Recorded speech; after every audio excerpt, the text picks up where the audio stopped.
வணக்கம் மக்களே, சர்க்கரை இல்லாமல் வெல்லத்தை வச்சுக்கிட்டு கோதுமை மாவில் ஒரு அருமையான பர்ஃபி தாங்க செய்ய போகிறோம். எப்படி செய்யலாம் சொல்லிட்டு தெரிஞ்சுக்கலாம் வாங்க. 1 கப் அளவுக்கு நான் வெல்லம் எடுத்துக்கிட்டேன். 1 கப் அளவுனா 2 கப் அளவுக்கு நம்ம தண்ணீர் ஆட் பண்ணிக்கலாம். அளவு பார்த்திங்கன்னா இந்த கப் அளவு வச்சுக்கோங்க. நல்லா இந்த வெல்லம் கொதிக்க ஆரம்பிச்சிட்டோம், ஃபுல்லாக கரைஞ்சிடணும். இங்கே பாருங்கள், நல்லா வெல்லம் கரைஞ்சிடுச்சு. இதை நம்ம ஒரு வெடிகட்டி வச்சு நல்லா தனியாக வடிகட்டி எடுத்து வச்சுக்கலாம்.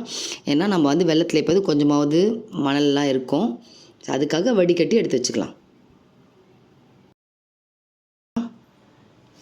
ஒரு தவா எடுத்துக்கலாம், அதில் 2 டேபிள் ஸ்பூன் நெய்.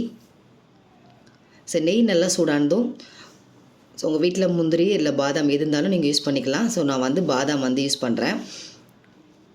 பாதாம் இதில் ஆட் பண்ணி கொஞ்சமாக ஒரு நிமிஷம் போல் நல்லா நம்ம மிக்ஸ் பண்ணிக்கலாம். அவ்வளோதான், இந்த பாதாமை தனியாக நம்ம ஒரு பிளேட் எடுத்து வச்சுக்கலாம். திரும்ப பார்த்திங்கன்னா ஒரு 2 டேபிள் ஸ்பூன் அளவுக்கு நெய் ஆட் பண்ணுறேன். நம்ம 1 கப்புன்றதால இதில் 1/4 கப் அளவுக்கு நெய் நம்ம ஆட் பண்ணோம்.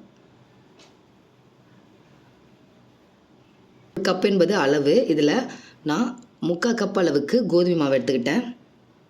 1/4 கப் அளவுக்கு டேஸ்ட்டுக்காக பார்த்திங்கன்னா நம்ம கடலை மாவு ஆட் பண்ணிக்கலாம். இதை அப்படியே சேர்த்து நெய்யில் நல்லா மிக்ஸ் பண்ணுங்கள். கொஞ்சம் கலர் நல்லா உங்களுக்கு சேஞ்ச் ஆகும்.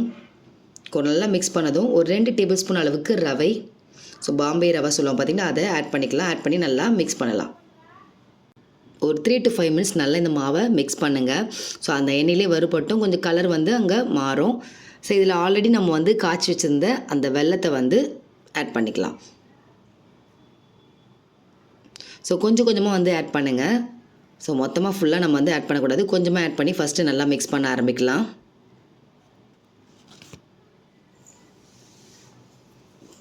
பாருங்கள், இந்த வெல்லத்தோட சேரும், நீங்கள் சர்க்கரை யூஸ் பண்ண அவசியமே கிடையாது. கொஞ்சம் கொஞ்சமாக நம்ம இதில் ஆட் பண்ணுறோம். மிக்ஸ் பண்ண நமக்கு இன்னும் பார்த்திங்கன்னா அந்த பச்சை வாசனை போகும். உங்களுக்கு நல்லாவும் டேஸ்ட்டாகவும் இருக்கும்.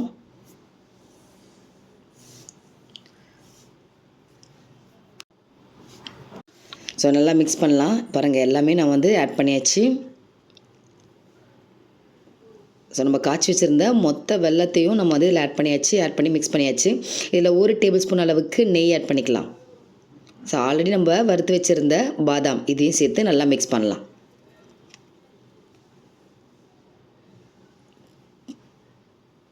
அவ்வளோதாங்க,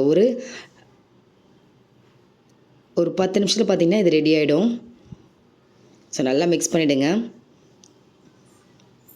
இங்கே பாருங்கள், மிக்ஸ் பண்ணியாச்சு. நல்லா ஒரு பிளேட் எடுத்துக்கலாம். அதில் நம்ம இதை ஆட் பண்ணலாம்.